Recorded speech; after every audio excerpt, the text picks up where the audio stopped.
کہاں لے کے جا رہا ہے؟ لاشعوری طور پر، اس کو شعور نہیں اس بات کا، مگر پھر بھی وہ کیا کر رہا ہے؟ وہ اپنی بہن سجا کے اس وجہ سے لے جا رہا ہے، اسے دوسرے کی بہن کو تاکنا ہے تو اپنی بہن اس کے بدلے میں تکوانے کے لیے لے کے جا رہا ہے۔ نہیں سمجھے بات کو؟ اپنی بیوی کو جو تیار کروا کے لے کے گیا ہے، حالانکہ بیوی تو وہ خود ہی دیکھ سکتا ہے، جتنی بھی تیار کر کے دیکھے اس کے لیے جائز ہے، مگر دوسرے کے لیے تیار کروانا حرام۔ مگر یہ لے کے کیوں جا رہا ہے؟ بدلہ دے رہا ہے۔ دیکھو میں کسی اور کی بیوی کو دیکھوں گا تو اپنی بیوی بھی تیار کر کے لے کے جا رہا ہوں تاکہ میری بیوی کو کوئی دوسرا دیکھے۔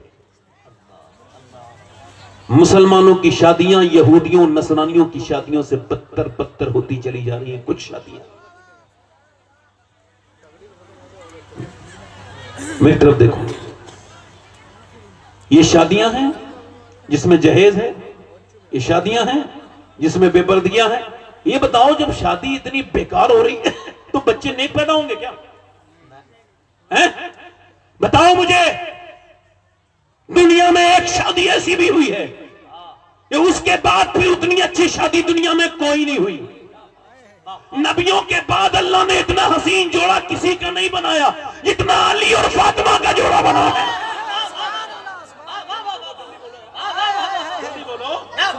جلدی بولو، کس کا جوڑا؟ اور سنو، ہمارے پاس ہر بات کے لیے آئیڈیل موجود ہے۔ کس کا جوڑا بنا ہے؟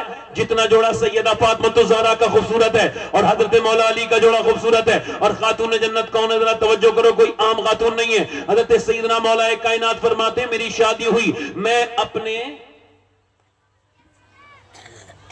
نہیں آپ پہلے بات کر لو نا، ضروری بات ضروری ہے۔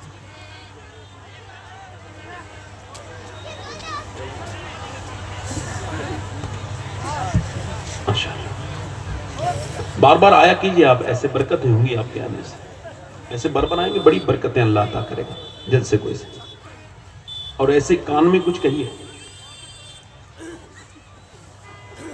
کس کی شادی ہوئی ہے بولو؟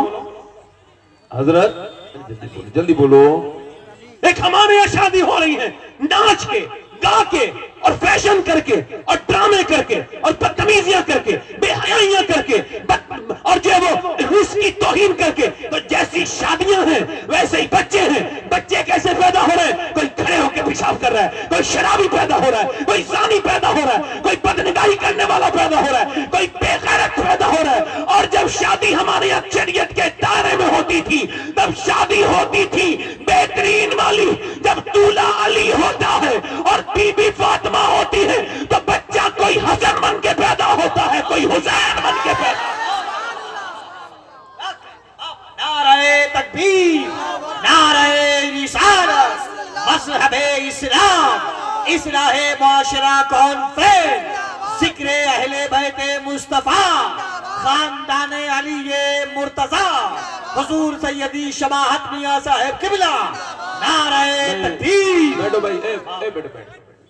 ماشاءاللہ، وہ دیکھو ندیم فیضی صاحب بھی آگئے، بیٹھے۔ ماشاءاللہ ندیم فیضی صاحب۔ نعرہ تکبیر، نعرہ رسالت، مسلک اعلیٰ حضرت، اصلاح معاشرہ کانفرنس، آپ لوگ بیٹھے رہے ہیں۔ حضرت ندیم رضا فیضی صاحب قبلہ مدھوپور، نعرہ تکبیر، نعرہ رسالت۔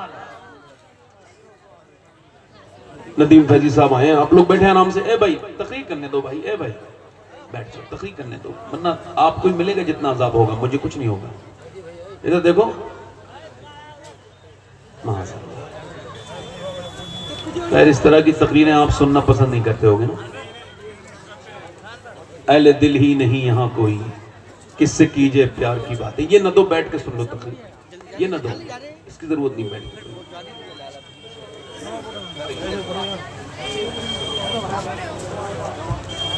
یہ ہمارے ندیم فیضی صاحب قبلہ تشریف لائے ہیں۔ میں پرسوں ان کے گاؤں میں گیا تھا تقریر کرنے۔ اللہ نے ان کو باہر بھی عزتوں سے نوازا ہے، گاؤں میں بھی عزتوں سے نوازا ہے۔ اور ویسے بھی میں نعت خوانوں کی بڑی عزت کرتا ہوں۔ کیوں امیر الدین بھائی؟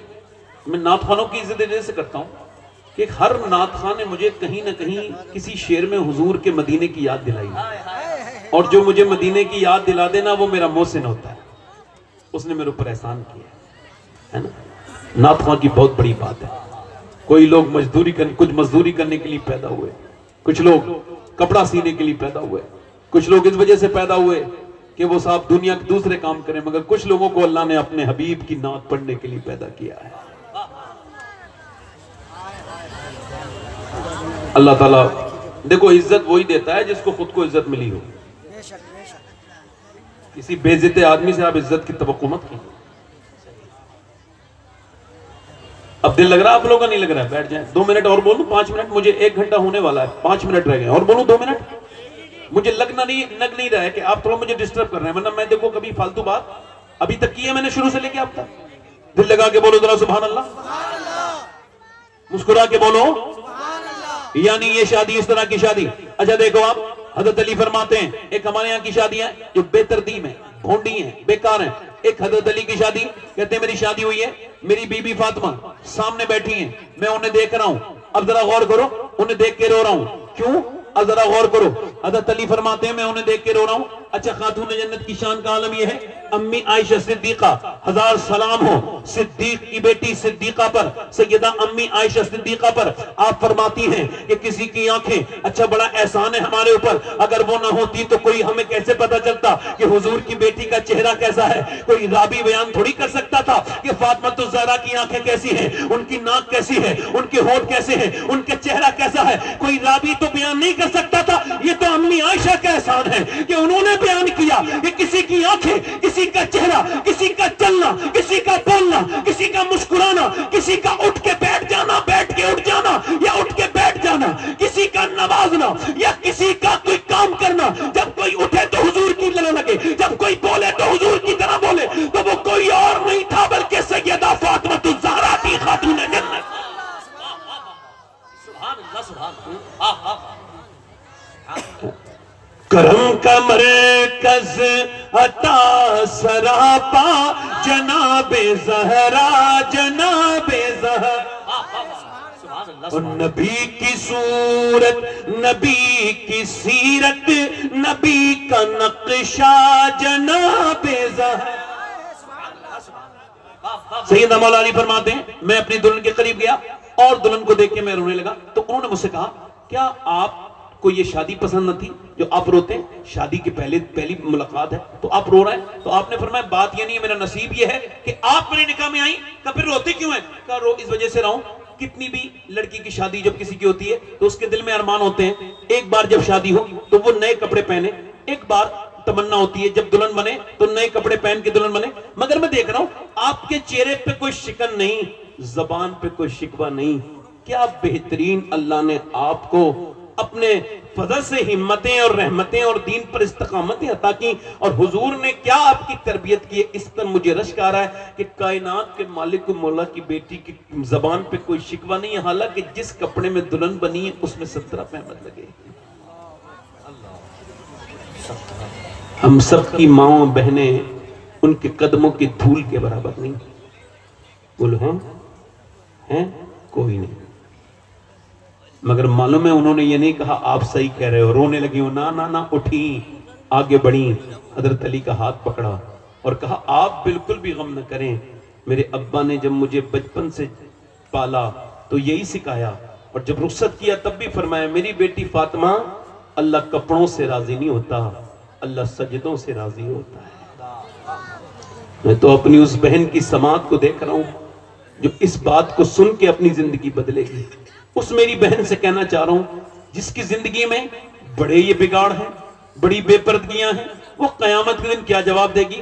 حضور اپنی بیٹی سے ملنے کے لیے گئے اور دیکھا بیٹی کا چہرہ بالکل پیلا ہے۔ کیا ہوا میری بیٹی؟ اللہ کا شکر ہے۔ اور بتانا میری فاطمہ کیا ہوا ہے؟ اللہ کا شکر ہے ابا۔